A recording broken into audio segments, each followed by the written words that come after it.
மாண்புமிகு பேரவைத் தலைவர் அவர்களே, தங்களின் அனுமதியோடு 110 விதியின் கீழ் ஒரு அறிக்கையை இந்த அவையில் எடுத்து வைக்க விரும்புகிறேன். மாண்புமிகு பேரவைத் தலைவர் அவர்களே, தமிழ்நாட்டின் உட்கட்டமைப்பு வசதிகளை தொடர்ந்து மேம்படுத்தி வருகிறோம். நகரம், கிராமம் என்ற வேறுபாடுகள் இல்லாமல் அனைத்து வளர்ச்சிகளையும் வழங்கி வருகிறோம்.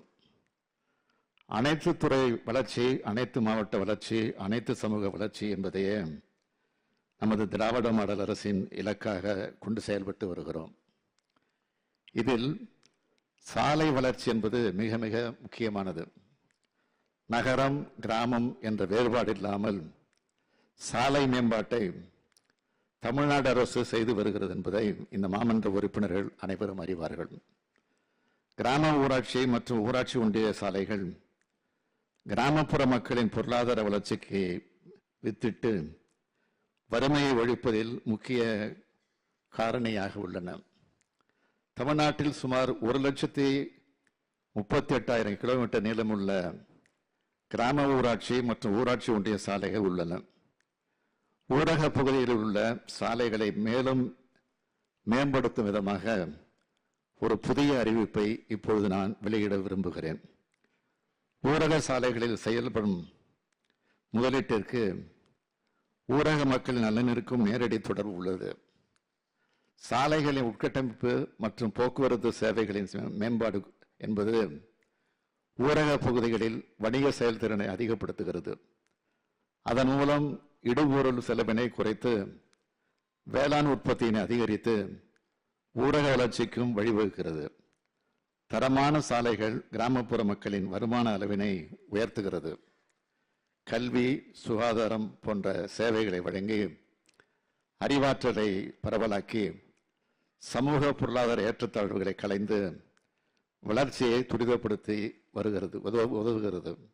எனவேதான் பேருந்து செல்லக்கூடிய சாலைகள், குக்கிராமங்களை இணைக்கும் முக்கிய சாலைகள், பல்வேறு முக்கிய சேவைகளை கிராமங்களுடன் இணைக்கும் சாலைகள் போன்றவற்றை மேம்படுத்துவதற்கு நமது அரசு தொடர்ந்து முன்னுரிமை அளித்து வருகிறது. அதன்படி 13/1/2023 அன்று என்னால் சட்டப்பேரவையில் முதல்வரின் கிராம சாலைகள் மேம்பாட்டு திட்டம் என்ற புதிய திட்டம் அறிவிக்கப்பட்டது என்பதை நீங்கள் அனைவரும் அறிவீர்கள். இந்த திட்டத்தின் கீழ் கடந்த 2 ஆண்டுகளில் 10,000 கிலோமீட்டர் நீளமுள்ள ஊராட்சி சாலைகள், ஒன்றிய சாலைகள் மற்றும் கிராம ஊராட்சி சாலைகளை மேம்படுத்த 4,000 கோடி ரூபாய் ஒதுக்கீடு செய்யப்பட்டது. இதன்படி தற்போது வரை 8,120 கிலோமீட்டர் நீளமுள்ள ஊரக சாலை பணிகள் முடிக்கப்பட்டுள்ளன என்பதை மகிழ்ச்சியுடன் தெரிவித்துக் கொள்கிறேன். முதல்வரின் கிராம சாலைகள் மேம்பாட்டு திட்டம், நபார்டு ஊரக உட்கட்டமைப்பு வளர்ச்சி நிதி, பிரதம மந்திரி கிராம சாலை திட்டம், நகர்ப்புறத்தை ஒட்டியுள்ள கிராமங்களில் சாலைகள் மேம்பாட்டு திட்டம் ஆகியவற்றின் கீழும் கடந்த 3 ஆண்டுகளில் மொத்தம் 16,596 கிலோமீட்டர் நீளமுள்ள சாலைகள் மற்றும் 425 உயர்மட்ட பாலங்கள் அமைக்க திட்ட அனுமதி வழங்கப்பட்டுள்ளது.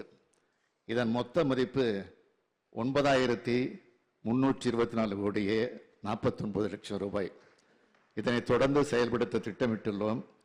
வருகின்ற 2 ஆண்டுகளில் முதல்வரின் கிராம சாலை மேம்பாட்டு திட்டத்தின் மூலம் கூடுதலாக மேலும் 10,000 கிலோமீட்டர் நீளமுள்ள ஊரக சாலைகள் 4,000 கோடி ரூபாய் மதிப்பீட்டில் மேம்படுத்தப்படும் என்பதை இம்மன்றத்துக்கு மகிழ்ச்சியோடு தெரிவித்து அமைகிறேன்.